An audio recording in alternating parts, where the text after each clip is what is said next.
Welcome to BakYard Poker, a channel dedicated to expanding your poker palette beyond just Texas Hold'em. This video will be the first of hopefully many dedicated to backyard poker interviews. I feel it's important to get other people's perspective and insights on dealer's choice poker. Whether it's fun game variations, tips on hosting a poker party, fun poker stories, or anything else related to playing poker backyard style. This first interview is with a person very special to me, and I hope you enjoy it as much as I did while filming this. So cue up the intro and let's start the video.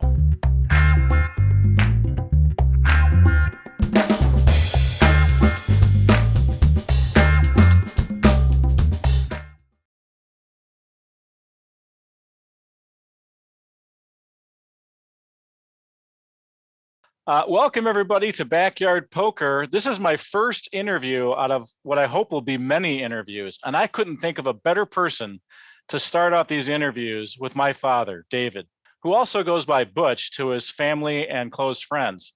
By the way, Dad, how did you get the name Butch? I'm not really sure. Someone saw me when I was younger, which was, I was not a lightweight at that time and just thought that nickname was apropos and it stuck.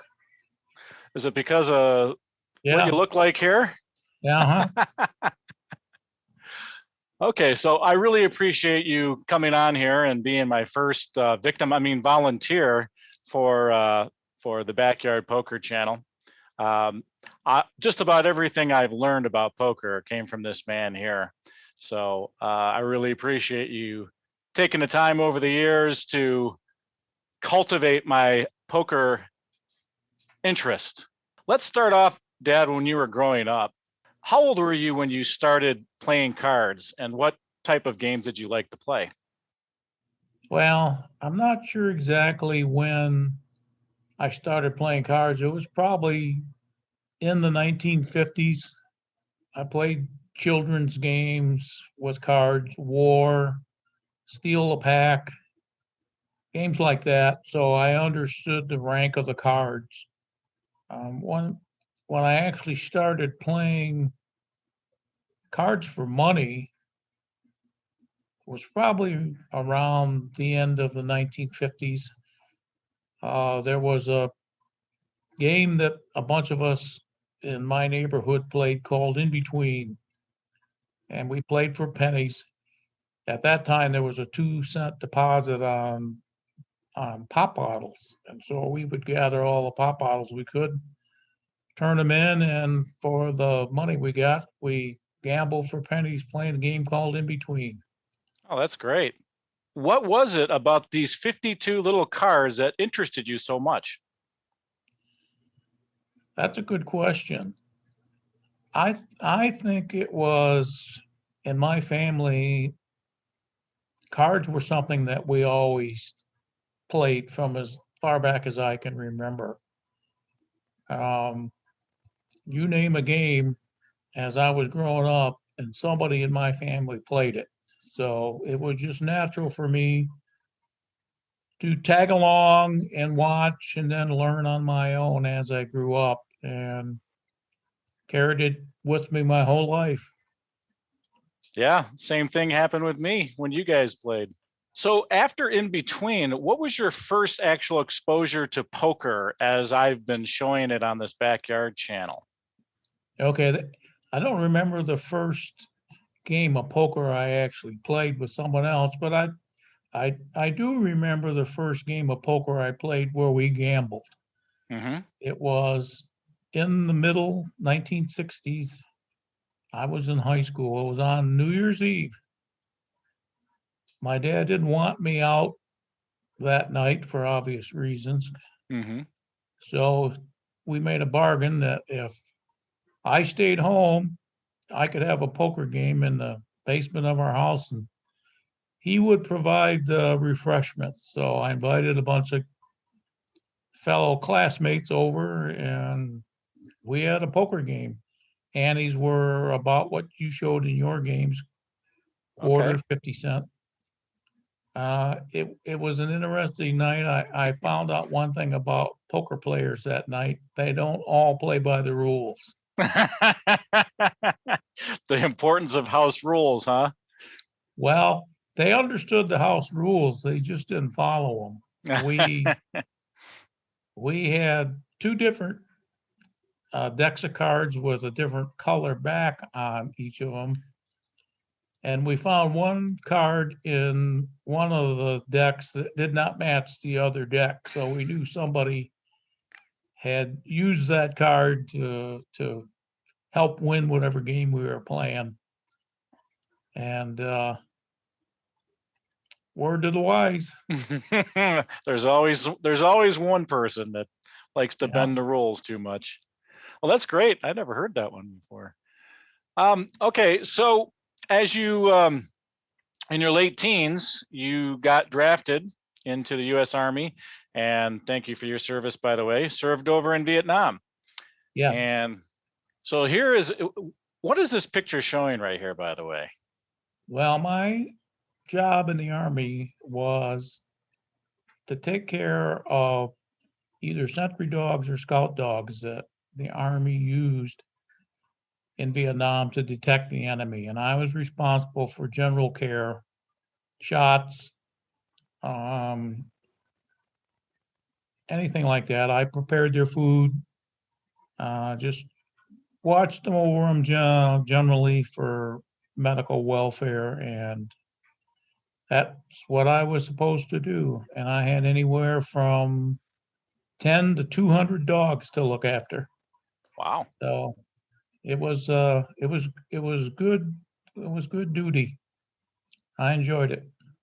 Was there time in between to play some cards?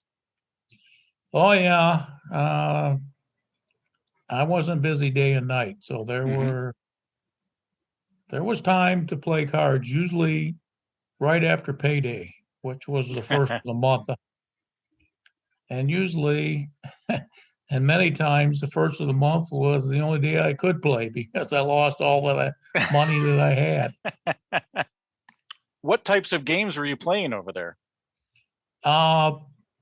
There weren't any wild games in the games that I was in. It was mainly 5-card stud, 7-card stud, or draw poker. So the guys that I played with, I found out knew a lot more about playing poker than I did. I was not as good a player as I thought I was. Some of these guys made a career out of playing cards with guys like me right after payday.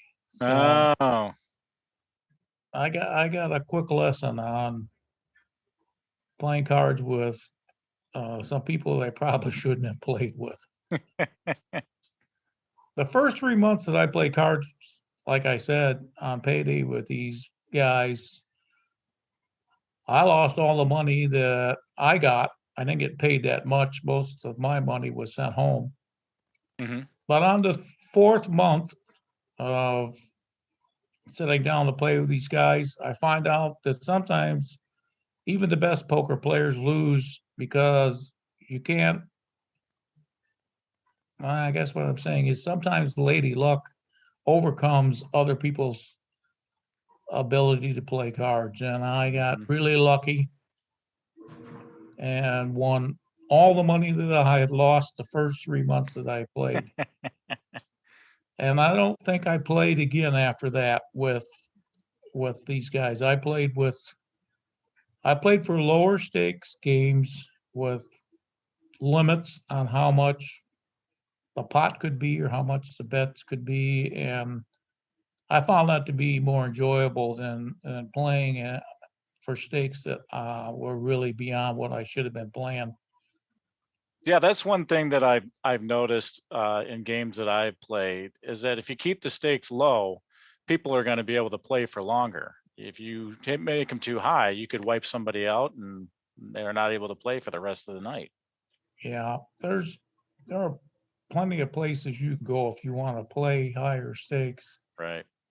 To me, it was I want to be able to enjoy the company that I'm around, and if I do win some money, fine. If I don't, that's fine too. Whatever we're playing for isn't going to make me wealthy or put me in the poorhouse. So it's more about getting together with either family or friends that sometimes you don't see very often. And a poker game's a great excuse to invite them over.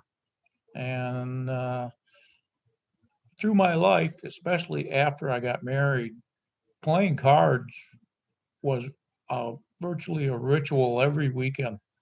Um, that was the only excuse you needed was come on over. We're going to play something tonight. And there was a group of us that's what we did virtually year round. And it was great times. You have just summed up the philosophy of backyard poker better than I ever could. That's just wonderful. So that's kind of a segue into the next part I want to talk about. After you came home from serving in Vietnam, poker became a regular event with you and the family. When did that start? When did it actually start that you started to play poker on a regular basis with the family? Oh, I don't know exactly how old I was. Early 20s.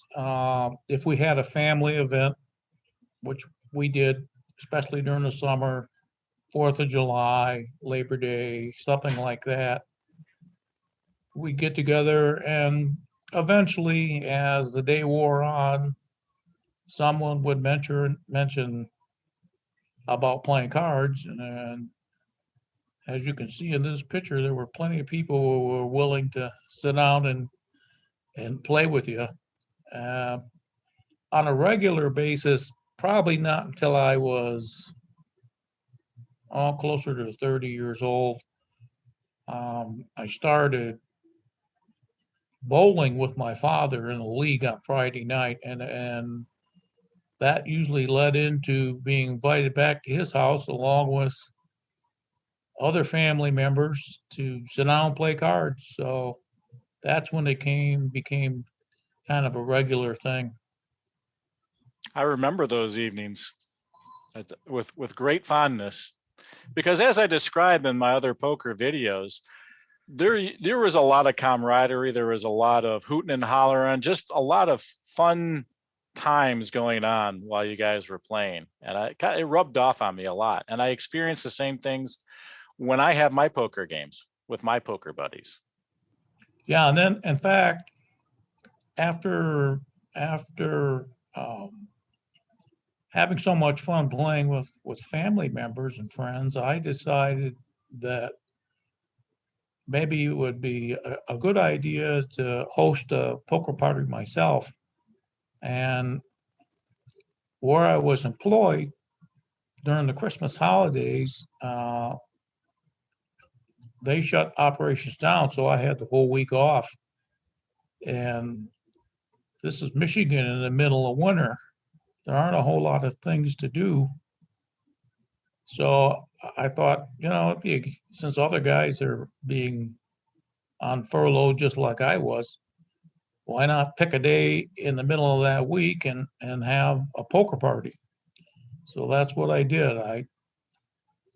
I invited 15 or 20 people that I knew on a certain day to come on over and start playing cards at a certain time and play as long as someone wanted to ante. And it started out with one table, then eventually grew to where at one of the parties we had 4 full tables of people playing poker. Wow. How did you get so many people interested in playing?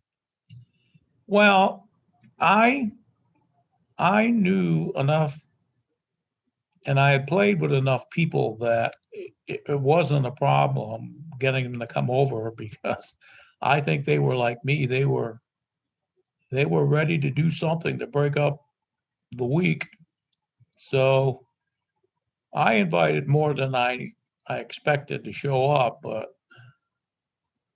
once they came to one of the parties, it was not a problem getting them to come back and play again. I started to find out that people that I hadn't even invited found out about it and asked me if it would be all right if they could join playing poker.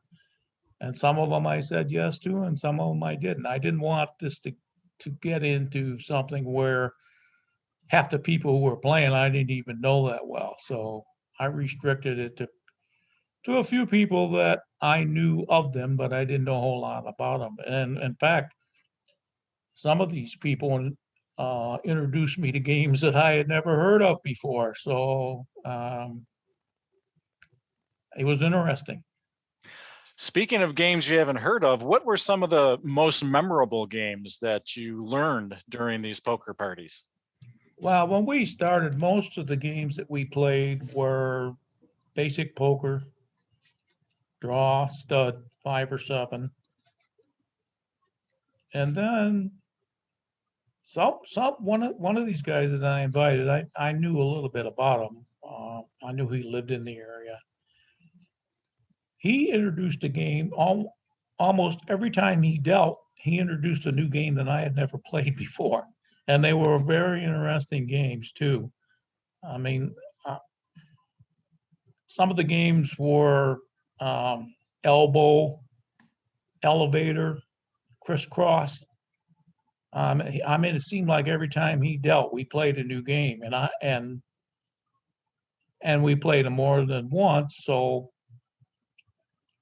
I remembered them, and when we had other poker games around that time, I introduced some of my friends to them.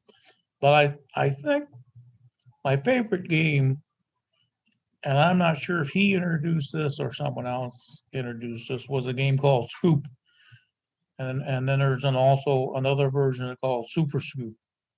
And you can explain what that is, but it's basically getting either 4 or 5 cards in your hand and then trying to get rid of them because of common cards that were in the middle of the game that were not shown. They were turned up one at a time, and if you matched them, you could discard that out of your hand. And hence the name. If you got rid of all your cards, you scoop the pot. Mm-hmm. But that rarely happened. But if you did it, then the pot was divided by who had the best hand, not poker hand, but just numbers, the highest number and the lowest number. In other words, an ace would be either 11 or 1 or anything. And at the end of the game, whoever had the highest hand, maybe let's say you had 2 kings, they were worth 10 apiece. You had 20, that was the highest hand. You'd win half. Somebody else who got rid of maybe 3 cards and only had a 2 left would win the low hand with 2. But you would have to designate by using a coin which way you were going to go, high or low. So no one knew. And once you decided which way you went and exposed the coin, then everybody would show their cards. That got to be a favorite. We would play that. Sometimes we would play that virtually exclusively towards the end of the poker game. Most people, when you introduce a new poker game, are kind of resistant to it. But once they learn this game, I didn't know anyone who didn't like playing this. The thing that I found most fun about it, and this is a game that I will definitely be showcasing in a future video on the BakYard Poker channel. I love this game. One of the things about this game is that it's very rare that you actually scoop, and that's actually kind of a good incentive. It's also a game where people don't drop very often because you never know when that next card flips over what you're going to end up having. And I remember a night when I was at one of your parties where I actually scooped twice in that night. I don't think I've ever done that before. That's why you never got invited back. Exactly. What was up my sleeve? What's the most memorable character or night that you had in particular that just sticks out in your mind? The most memorable character, I think, was a guy that belonged to a club that I belonged to. And this club was restricted to 100 guys.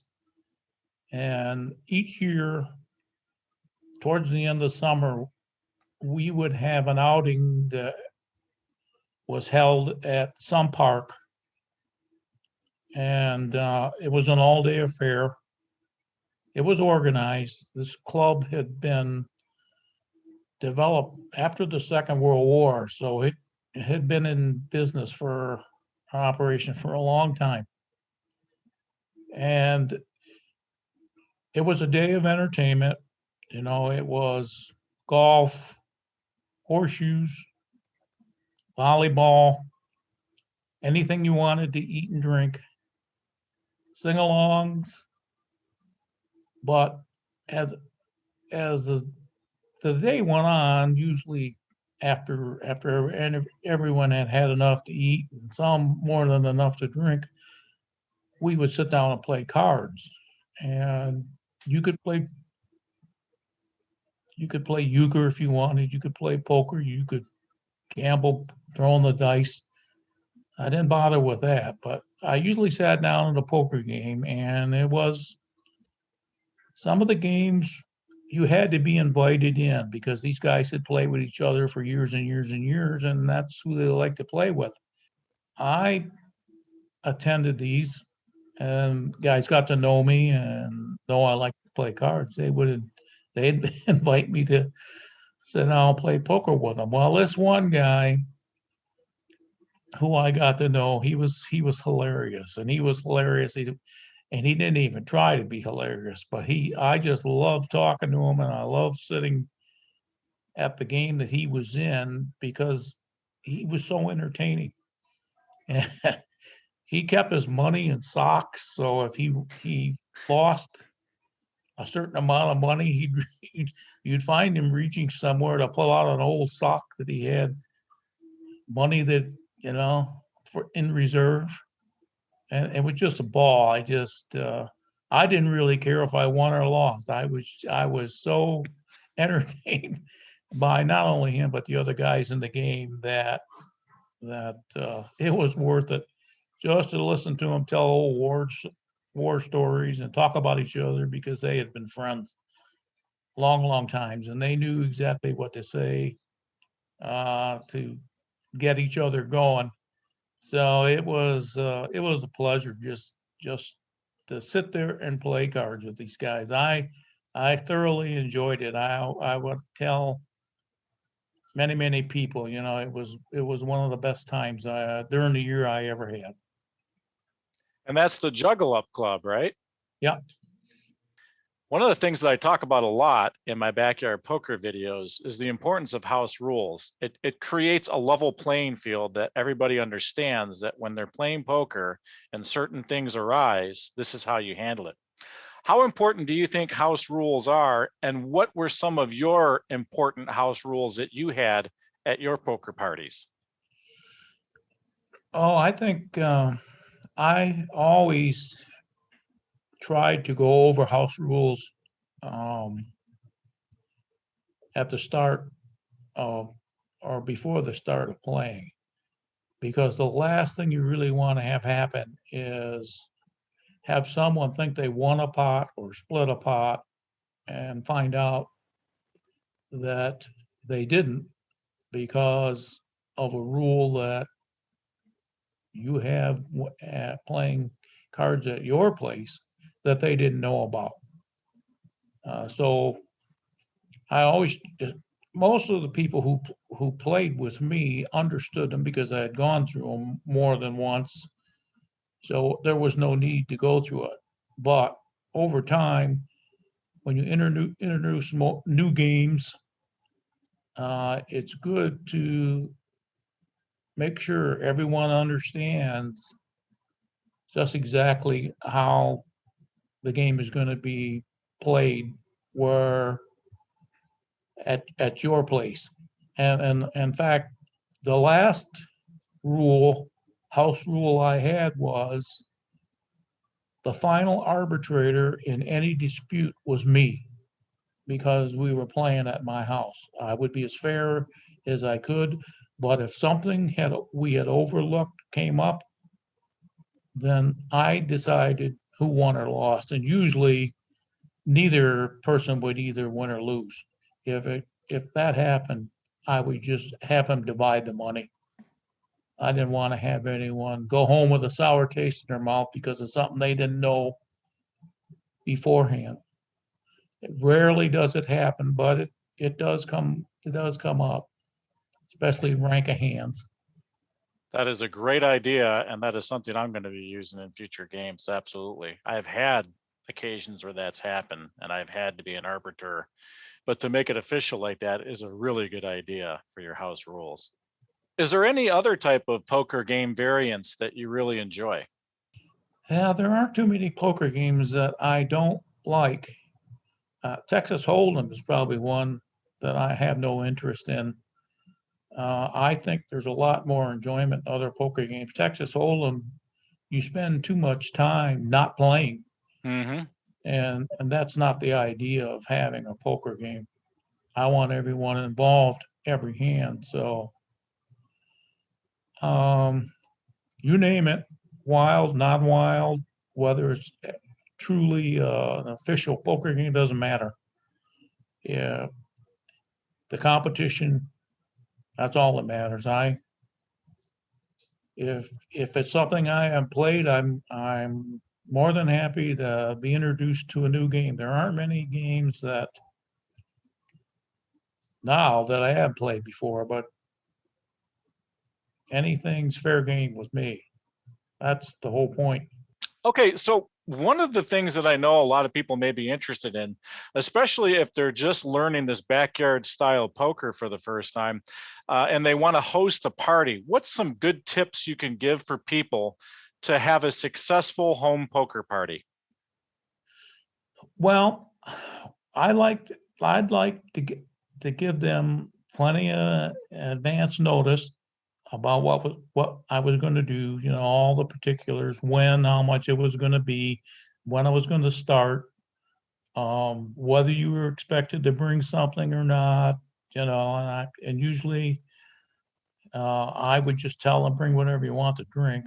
I usually provided some sort of food because you don't want them just sitting there playing cards all day and drinking without getting something in their stomach. So, Mhm.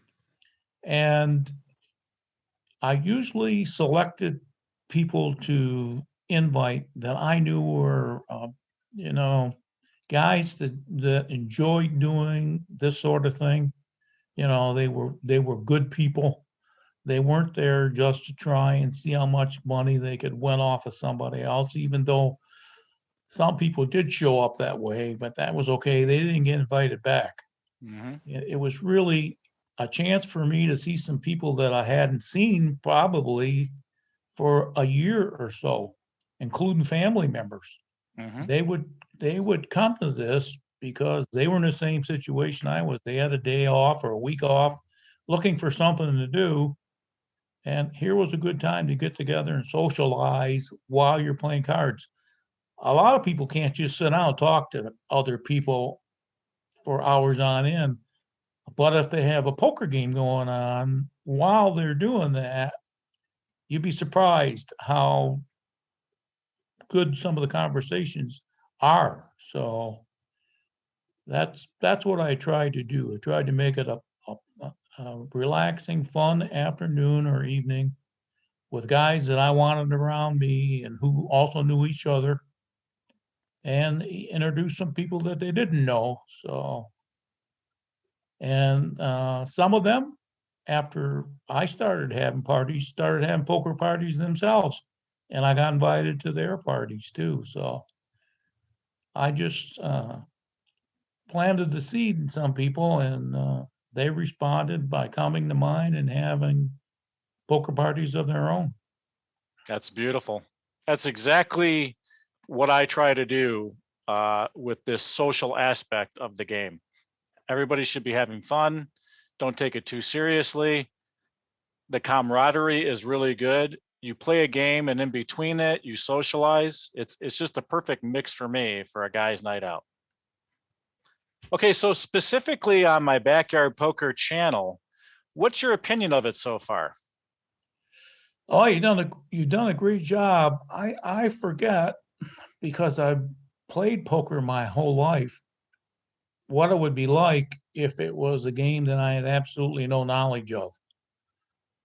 It would take a while for someone who has never played to understand some of the basic things that those of us who do understand it take for granted. So, and even knowing as much as I know about how to play poker and ranking the hands and some of the things I've forgotten myself about some of the things that you should do while you learn this game.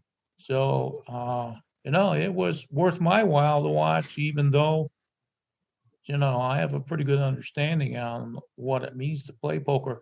And the fact that it is non-Texas Hold'em is another thing, because there are reams of information about Texas Hold'em, and it's not even one of my favorite games. In fact, I'll tell you a story about Texas Hold'em. Years ago, before no one even knew about Texas Hold'em, or had it gotten as popular as it is now, I was in Vegas playing video poker, which is what I like to do. And next to the machine that I was playing, there were poker rooms. So I went up and asked the gentleman that was allowing people to play, because you couldn't just walk in, you had to get on a list, what was going on, what kind of poker were they playing. He told me they were playing draw poker and some other kind of poker. I think 7-card stud, 5 and 7-card stud, and then Texas Hold'em. And I'd never heard of it. But I got on the list to play. I figured I'll go in and find out what it is. And while I was waiting to get in, I won a couple $100 playing the video poker machine that I was on. It was a Deuces Wild machine. I got 4 deuces for $250. So I walked in with, enough money, and the games were $1. I started with $1 in Texas Hold'em. It was $1, $2, $4, I think, and then $8. So I sat down and I started playing and I started winning. And the reason I started winning is because I had the best hand you could have in Texas Hold'em with the cards that were up. I looked at the cards in the center and figured out what's the best 2 cards you could possibly have in the hole, and I had them. It might be a straight, might be a flush with an ace, I don't know. And I'd win. Then I started to realize that, and I didn't know who I was playing with. I started to realize that if I didn't have the best hand that was possible, it looked like these guys were setting me up to lose. I don't know if they sat at this table all day long and just waited for guys like me to come in who they could take money from, because I was afraid that I wouldn't have a hand that was good enough to win. And so I'm going, well, I don't know this is for sure, but I just had a suspicion that I was being set up. So once I got down to where I thought, yeah, I think I'll go do something else, I got out of the game. I was still winning, but I got out of the game.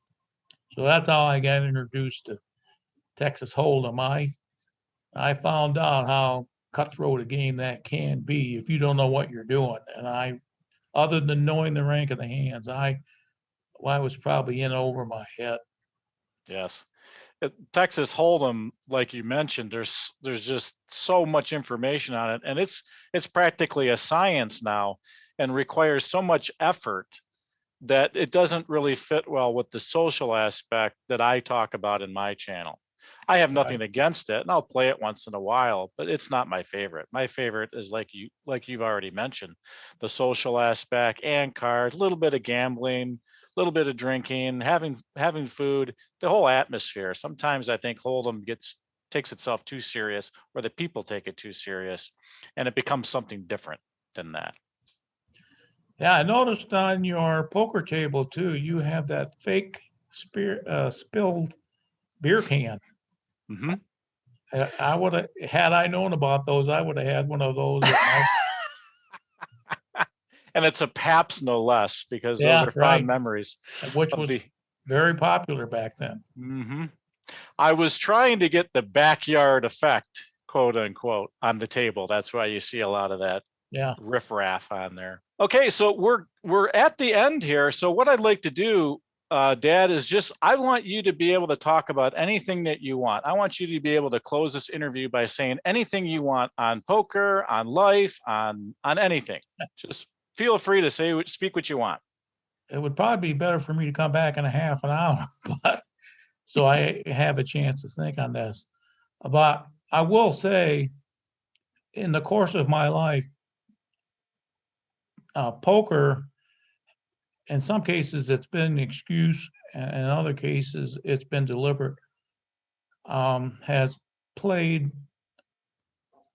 a very favorable effect, or has had a very favorable effect on me in most instances. It is something I've been able to do with friends and family. My wife likes to play poker, and that's great too.